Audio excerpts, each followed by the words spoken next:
जय जगन्नाथ भाई और भौणी मैंने किछि दिन तले मु मार्केट रु गोटे हळदी चाराटे आनी मोर छात उपरे थिबा ग्रो बैग रे लगेइथिली।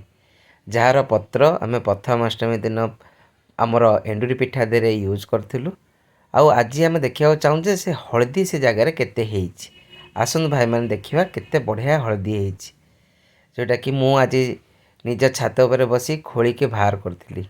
देखंतु आपण निजे देखंतु केते छोटिया जगार भी आमे हळदी लगेइकी हळदी को आमे घरर रोषेई काम रे आमे लगेई परिबा। देखंतु आमे निज छात उपरे निजे हळदी लगेई केमिकल फ्री हळदी पाई परिबा।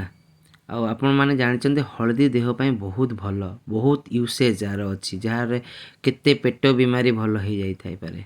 मु जान नथिली हळदी गछटी लगेबा एते सहज बोली। देखंतु भाई माने आपण निजे देखंतु केते थोला थोला हेकी हळदी बाहर छ। आपण लेखिले खुशी लागिवो। देखंतु थरे आपण देखंतु स्क्रीन रे केमती हळदीटी बाहर छी। बहुत खुशी लागु जे मु केते छोटिया जगह रे आ निज छात ऊपर लगे हळदी बाहर कर पड़ुछि। भावंतु एडी टिके जगह रे कम से कम गोटे किलो बेले हळदी बाहर छी। केते केते सुंदर लागुछि।